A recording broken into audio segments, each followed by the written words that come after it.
Oi gente, tudo bem com vocês? Mais um vídeo aqui pro canal. Vamos falar sobre maternidade mais uma vez. Aproveitar que Pedro tá dormindo pra falar sobre desmame. Ai, que tema difícil. Não é fácil falar sobre desmame, né? E hoje eu não tenho nenhuma regra pronta, que eu acho que não existe na verdade.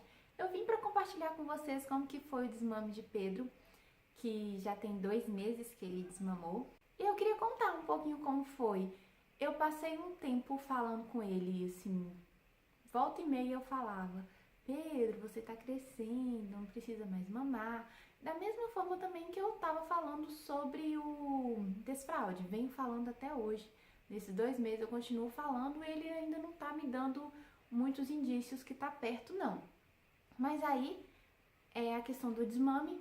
Aí quando foi um dia, à tarde, segunda, ele mamou normal, igual ele sempre mamava. Quando deu nesse dia, à noite, ele dormiu logo depois de tomar banho e não mamou. Normal, às vezes isso acontecia. Passou a terça, eu trabalho pela manhã. Quando foi na terça à tarde, ele acordou, me chamou e geralmente ele já pediu mamar na hora que ele me chamava para acordar à tarde.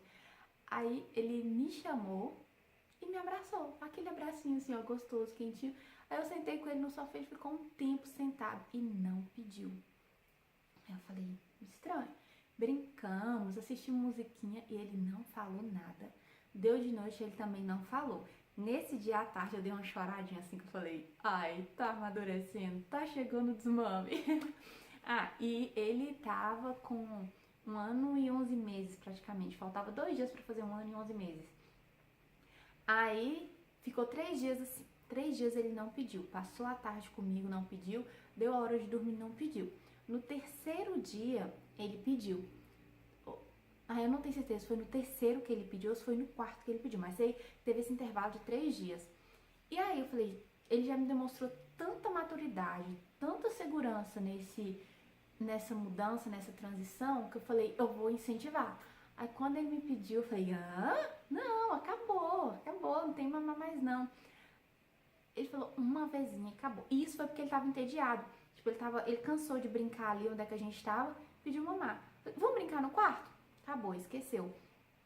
E aí, por aí foi. Volta e meia ele lembrava e pedia, Aí ele falava assim, mamar. Aí eu brincava, Aí ele rola de rir. Ele ainda tem essa brincadeira. Volta e meia, assim, uma vez no dia, às vezes uma vez a cada 2 dias, ele olha pra mim e fala, mamar. Aí eu, Aí ele, tipo assim, tomou um susto. Aí ele rola de rir, ele dá gargalhada de rir. Porque ele achou essa brincadeira muito engraçada. Aí ficou. Passou dias, quando ele pediu de vez em quando, eu não, acabou. E aí foi. Simplesmente assim. Muito natural. Ele me demonstrou uma segurança muito grande. E Pedro era o tipo que ficava pendurado no peito. Era livre demanda na real desde que nasceu. A única hora que ele não mamava era a hora que eu tava no trabalho ou quando ele tava com outra pessoa, que aí ele não fazia muita questão não. Se, por exemplo, ele ficasse com minha mãe, ele não fazia muita questão. Mas se ele tivesse comigo, era toda hora ele queria mamar. Já tava virando tipo quase que mania. Tava perto de mim, queria mamar. E eu sinceramente não achei que fosse acontecer de forma tão natural, tão espontânea, tão tranquila. E o mais incrível, meu peito não empedrou nadinha. Nesses dias aí, se eu apertar, isso tem 2 meses, ainda sai um pouquinho, mas tipo um colostro, sabe? Bem ralinho. Nos dias seguintes tinha leite, se apertar saía leite, mas não doeu, não empedrou, não aconteceu nada, tipo, ficou normal. E acho que foi diminuindo a produção, até que hoje acho que quase praticamente não tem mais. E assim, foi muito, muito, muito tranquilo. Eu sei que não é o caso de todo mundo, não é todo mundo que tem um desmame tranquilo, mas uma coisa que eu acho que foi muito importante pra ele foi essa conversa, foi vir falando que não tem mais necessidade de mamar, não tem mais, você tá crescendo. Hoje ele toma leite 2 vezes no dia, geralmente quando acorda de manhã e quando acorda à tarde ele pede, aí ele já toma no copo, qualquer copo que dele toma, pode ser o de biquinho, pode ser o sem biquinho, mas ele gosta muito do de biquinho, aquele bico,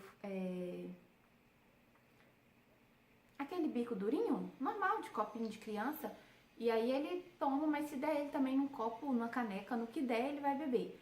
E se na hora também não tiver o leite, der um suco, der alguma coisa, também para ele serve. Então, a minha experiência que eu queria compartilhar com vocês é porque no meio de tanta turbulência que teve nessa maternidade, assim, tantas coisas difíceis, muitas noites sem dormir, nada na maternidade é fácil. Mas isso aí foi uma coisa que pra mim foi fácil, relativamente, né? E assim, eu tava muito tranquila, muito... Acho que foi um momento assim pra nós dois. Eu já tava querendo desmamar. Não vou negar que nas semanas anteriores não faltou vontade de passar uma dipironinha no peito, assim, porque a única coisa que Pedro não suporta é a dipirona. E teve dia que eu tava assim, já cansada e eu queria passar uma dipironinha, mas eu falei, não. Eu falei, senão eu fiquei meio com dor, sabe? Mas acho que se demorasse mais era perigoso eu ter feito isso, então não julgo quem faz. Mas não teve necessidade. Então foi um desmame tranquilo. Antes disso, ele desmamou no mês de abril. Antes disso, eu tinha já viajado no mês de novembro e dezembro. Eu tinha viajado, fiquei 6 dias fora. Ele ficou sem mamar e durante a viagem eu tirei e fiz ordenha manual. E quando eu voltei, a primeira coisa que ele pediu foi mamar, então não atrapalhou a amamentação. Depois disso, eu tornei a viajar, fiquei 3 dias fora e quando eu voltei, ele mamou do mesmo jeito. Depois eu fiz mais uma viagem, que viajou eu e Daniel, nós ficamos 4 dias fora. E também quando eu cheguei, ele estava mamando do mesmo jeito, ele não esquecia. Quando eu chegava, ele pediu mamar da mesma forma. E outra coisa que às vezes acontece muito são as pessoas ao redor dar muita opinião. Ah, é muito novo para desmamar, é muito velho para desmamar. Algumas pessoas já chegavam a se assustar. Nossa, desse tamanho ainda mama. Mas isso tem que ser uma coisa entre você e seu bebê, uma coisa assim natural, tranquila. Enquanto tiver bom para você, enquanto tiver bom para ele. Teve vezes que assim foi exaustivo as noites, teve vezes que foi extremamente difícil. E engraçado que depois do desmame, várias pessoas viraram pra mim, ah, mas você não fica com dó? Ah, você devia oferecer, ai, faz dó desmamar assim.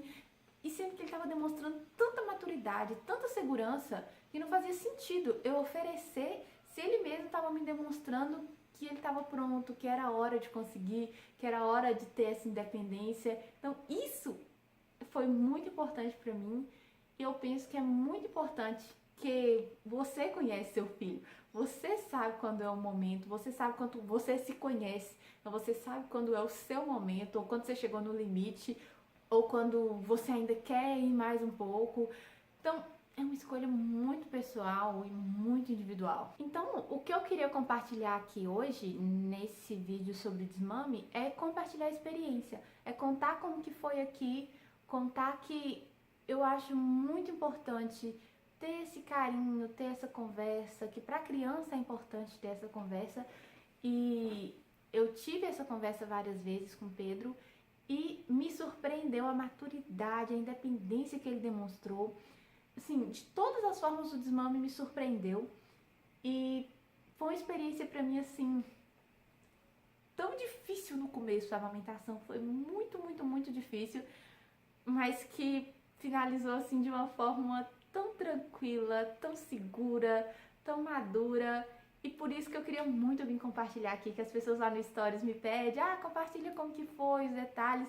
E essa é a minha história. Espero que vocês tenham gostado. Me conte aqui embaixo como que foi o desmame de vocês, como foi difícil, foi fácil, foi tranquilo. Me conta aí. Não esquece, dá um joinha pra mim, se inscreve no canal. Um beijo gigante e até a próxima.